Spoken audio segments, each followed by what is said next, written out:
The first question is, which I knew was going to come up, please talk about vaccinations and the public schools.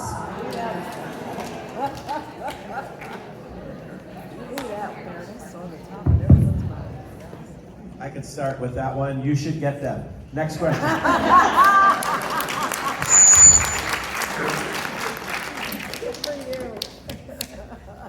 What I would add, what I would add to that is that it's statute 1003.22. So it is here, it is in the law that is written in Tallahassee, so they can undo this law. They are lawmakers. That's what being a legislator means. You are lawmakers. They write these laws and they change them. And so if you want to talk about vaccinations and whether they should or shouldn't be required, you need to talk to your legislators, if I haven't made that point clear. Between magnet schools, charter, traditional public schools, and Title I schools. That's a lot. So traditional public school is what we would consider one that's run by the school system. So that's 120 schools in our district. Charter schools are also public schools, receive public funding, but they are governed by a separate charter board. So that charter school develops a proposal, or a board develops a proposal, they submit it to our school board and ask for approval to open a charter. Initially, charter schools were supposed to be places that did something extremely different than the traditional public schools. I would say at this point they've sort of morphed into more sort of traditional public schools. Our board has very little authority to actually turn down a charter at this point, and in fact, if they do, the charter organization can appeal to the state, who can then approve it anyway. And it's very rare that one doesn't get approved. So a charter school has a separate governing board. They operate themselves. They're on their own budget. We serve simply as a pass-through, and then we monitor their performance based on the goals that they set, that they set in their original contract with us. And short of financial mismanagement, or really academic, extremely low scores, they can continue to operate. Our board has closed charters in the last several years because of financial mismanagement and academic issues, but for the most part, our charters, as I mentioned, are A and B schools, but they also can kick students out if they don't want them. They don't have to provide transportation, and they can kind of set their own rules in that regard. So charter schools, traditional public schools, all public schools, all funding comes from Tallahassee, and then it gets dispersed to both sides. Magnet schools are within our traditional public schools, and those are our district application programs that I talked about. So they typically have a theme to them. It might be the arts, it might be career technical, it may be something on specific academics, and students can apply to attend those. In our district, there really aren't many entrance requirements for those programs. You just need to have an interest and a willingness to go to them. And so those are magnet schools. Title I schools can be any of those schools, and it's based on poverty. So if you're, the percentage of students that attend your school have a certain level of poverty, then you will receive Title I funds on a per student basis to your school. And by the way, private schools also receive those Title I funds on a per student basis based on the neighborhood that they're in. A little bit in the weeds, but that's the overview. Okay. Not all students wish to attend college. Are there plans to add more vocational schools where students learn a trade? We have vocational programs, career technical education programs in every single traditional public high school in our district. In fact, there's multiple traditional or career technical programs. We do have one high school, Jacobson Technical High School in Seminole, that is only for the trades. All of our students also have the opportunity to attend Pinellas Technical College while they're still in high school. In fact, last year, over 1,000 high school students attended dual enrollment at Pinellas Technical College as high school students, and 94% of those students completed the nationally recognized industry certification at the college upon completion of high school. So there's a large career technical influence. Do we have plans to add more? Yes, under the idea that we're declining in enrollment, right? So you have to have a certain high percentage of, not high percentage, but a certain density of students to offer more programs, because you have to have a full-time instructor. Our biggest challenge is finding quality instructors who want to come work as nurses, who want to come work as teachers in plumbing or HVAC. I would just add a couple of examples of those. I mean, you can graduate high school right now as a certified automotive mechanic at Northeast High School. You can graduate as a certified nursing assistant at Boca Ciega High School, also up north as well. You can graduate as a certified veterinary tech right now from high school. And certainly the number of technical networking type of certifications as well. So every single high school, as Mr. Hendrick said, has some kind of technical certification program. And it is extraordinary the number of students that are graduating and going right into the workforce. I think something also important to note is that we work with the county economic development group. We talk to industry. We ask what they need. What are the fastest 5 growing industries in the county of Pinellas, and how can we make sure that we have people ready to work in those industries? So it's a pretty robust program. What are we doing to help students with reading comprehension? For example, I know that many courses require students to take end-of-course exams. These exams are extremely difficult for those students with reading comprehension struggles. American history is an example. The students may know the information, but simply can't understand the complicated question.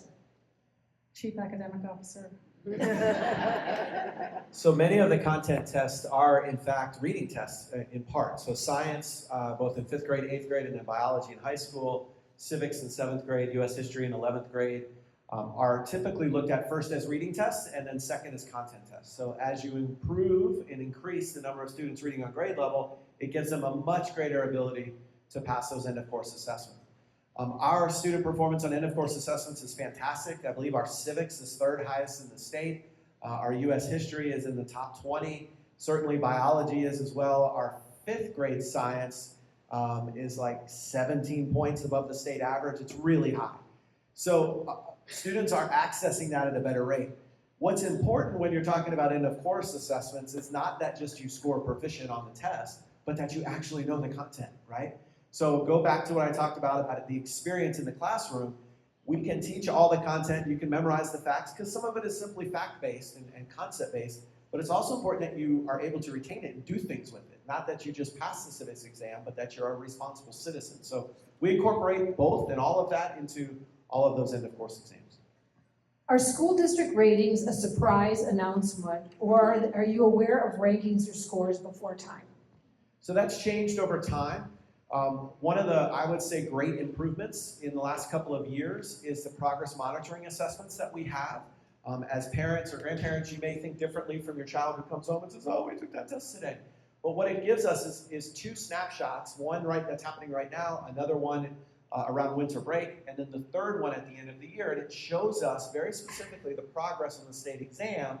And here's the best part. It gives you those results like that. And so students are now ultra motivated because I know when I take the test today what my score is before I leave school. And I can go home and tell my parents this is how I did. And you have a report that looks at that. That is not the case 10 years ago where you took the exam and you got it 3 months from now and you couldn't even remember what the test was you took. So we do have a lot of dashboards, and that's one of the reasons why we've also improved academically is we can predict which students need help, when do they need help, what areas do they need help on. We spent, as Mrs. Hine mentioned, a lot of our pandemic relief funds on building data systems that give us that ability to do that in the background. And so we predict our grades, we predict our school grades. I would say that we're very, very close. We've got that down to the science. So although they're not a surprise, we don't sort of announce them until they're official.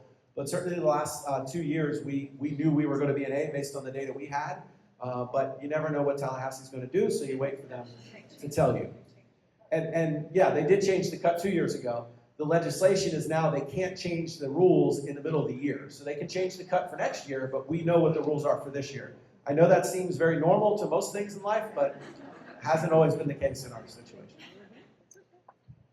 3rd grade reading proficiency. What steps are being taken to increase the Black student achievement from 47 to county's score of 67? So how it got from in the 20s for over a decade to 47 is through an initiative called the Pinellas Early Literacy Initiative. And it was a partnership with the Pinellas Education Foundation, the Helios Education Foundation, the University of Florida's Lassinger Center, in working and saying, we know that school grades and district grades are based on grades 3, 4, 5, and up. But if you don't improve pre-K, kindergarten, 1st, and 2nd, you're never going to improve third, right? The house is on fire and you're using a garden hose, right? You'll put out a little bit here and there, but you'll never get the house out. So we invested with philanthropy in training teachers in the science of reading better than they ever learned when they were in college. And we gave coaching and support, all the while keeping the rest of the supports that we had for grades 3, 4, and 5. And we did that starting in schools with the lowest percentage of students who were proficient in reading in 3rd grade.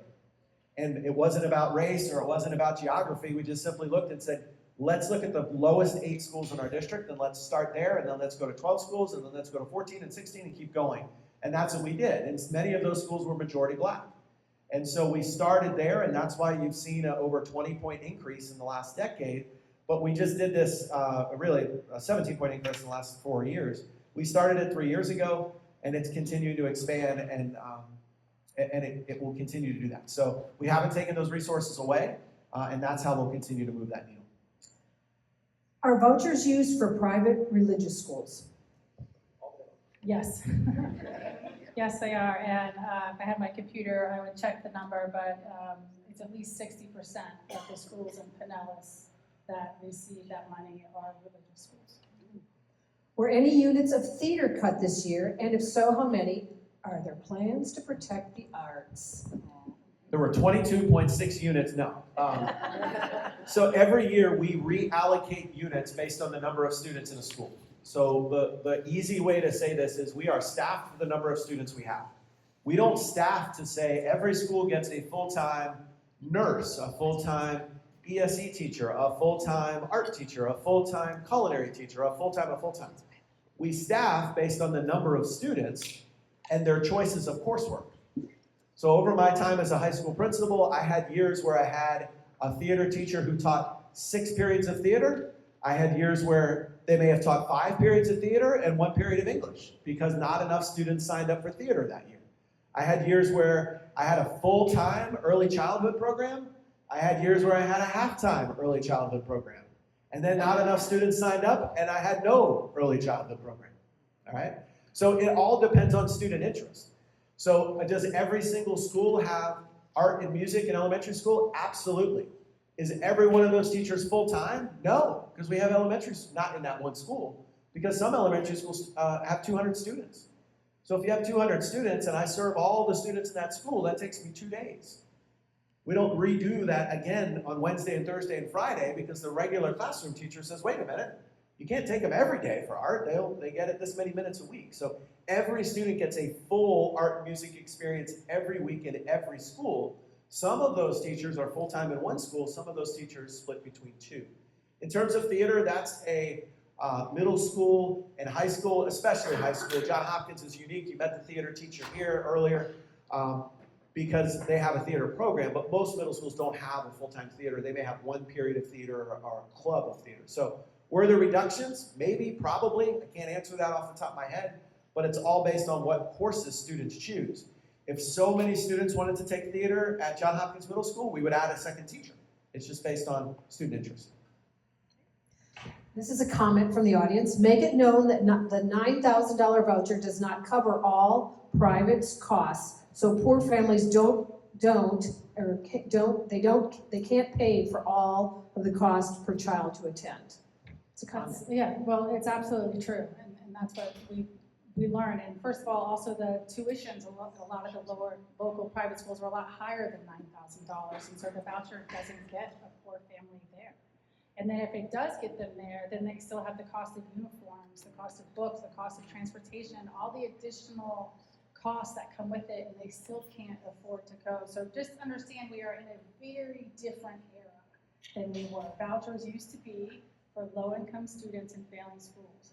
That is no longer the case. So if we want to go back to that, we have to ask to do that. I also want to mention, about the 70% unaccredited, 60% religious, 20% of the private schools in Pinellas County are for-profit. So that's another thing. You aren't required to be not for-profit. There are 0 requirements.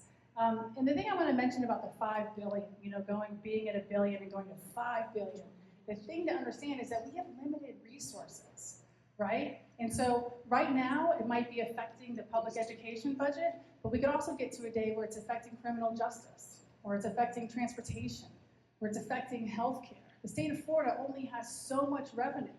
And those choices of how that revenue is spent are made by the people that we elect. And we are the ones who elect them. And so we have to talk about what we think the priorities for use of our resources are. Okay, we're coming to the end, and as Republicans push for expanding school choice and vouchers that can be used for private education, what studies, if any, have been done to show that private education academic performance metrics are higher than those of a public school? It's such a great question, and thank you for asking it, because that's why I think if you're going to receive public tax dollars, you should have to take the same test, because right now there is no statistically relevant way to compare the testing that they take to the testing that we have. I have to tell you, I will put any one of our public schools, especially our public high schools, up against any private school in this county. I mean, they are just extraordinary. We come to this point where we have this idea, somehow, we've come to think that private is better. Why? Why do we think that? Why do we think that? Especially if there's not an actual measure. And so as of right now, no, there are no statistically relevant studies that say that private is better than public. But I think as a public taxpayer, I want to know that my tax dollars show a return on investment. And we can show you in Pinellas, we can show you your ROI of your tax dollars on your schools here in Pinellas, but we don't see that for that $5 billion. And just one more follow-up, and then I have a comment, and then we'll be all finished. Is there any justification for the argument that some parents make that a public school education is inferior to that of a private or charter school? Oh, okay. Yeah. The bottom. Oh, She's no longer with. I think I would love to provide like an FAQ for parents, because I do realize that they've created this marketplace, right? They've created this idea of, oh, we're shopping for schools, we're gonna go around and we can shop at our schools. I would love to give a little list of, here's some questions you should ask. Are your teachers certified? Is your school accredited? You have one? Yes, like we need to get that out there to people to say, ask these questions when you're shopping, because when you go and you're given this shiny pamphlet and you're shown around this nice little campus, or whatnot, there are a lot of questions that aren't being asked, and I think we need to do a better job of that. We've got the last question. If the underlying principle of public education is that we take children of different classes, religions, races, bring all those kids together and teach them shared values, prepare them for citizenship in a democracy, make sure that our future voters and workers have great reading and comprehension skills and have a sense of civic responsibility as a country, did we live up to those ideals? I'm depressed in November, and I just need to look at the positivity here. I will say confidently that we are in our schools every day doing that, and we take pride in that. Diversity is an important part of our schools, and I failed to mention earlier, and I don't want to stoke a new conversation, but one of the reasons for decline in public school enrollment, I was on a call today with about 20 superintendents who represent 50 of the largest school districts in the country, from LA to Phoenix to Chicago and places in between. And we've all experienced declines in enrollment in part because of immigration. So the public school boom of the last 10 to 15 years, because birth rates for Americans has been going down, is in part immigration. And so as families are afraid to come out, and if families stop coming to our country, that's another reason why we'll have fewer people in our schools, which sort of hits at that part of, are we really a country that we say we are on the Statue of Liberty or in the Declaration of Independence or places in between? As a civics teacher in high school, because I was born in Philadelphia, I made my students memorize the preamble. I made them sort of act out the Declaration of Independence. It's important that we understand what we say we stand for. And so I would say that in that narrative, we do that every day. Is that where we're headed as a country? I think we can decide that individually. But as Mrs. Hine has said to you 12 times tonight, when we elect people, fortunately, we don't do it in shadows. We don't do it behind closed doors. They tell us what their priorities are. They tell us what they're going to do. And so they're doing what they told us they were going to do, right?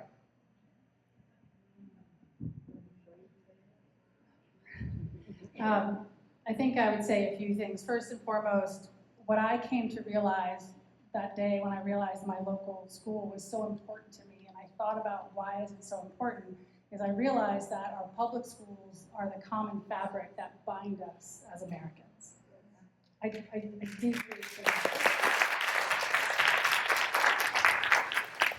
And for all the reasons that were mentioned in that question. And so that is the important essence, human potential, poetic part of it, but also the practical part. So I mean, if we want to be a global leader, right, then we should be investing in education, right? What would I do with the Department of Education? What would I do with the Florida State Department of Education? Do you have any idea the potential, the human potential that is out there? But it feels like it's being pushed away. Instead of being invested, it's being divested. And I would just ask why? Ask why? And you, yes, I know why, and you know why. Right? And it's a significant, that is a significant reason why, but we the people, that part about we the people, we are the ones that have to say so.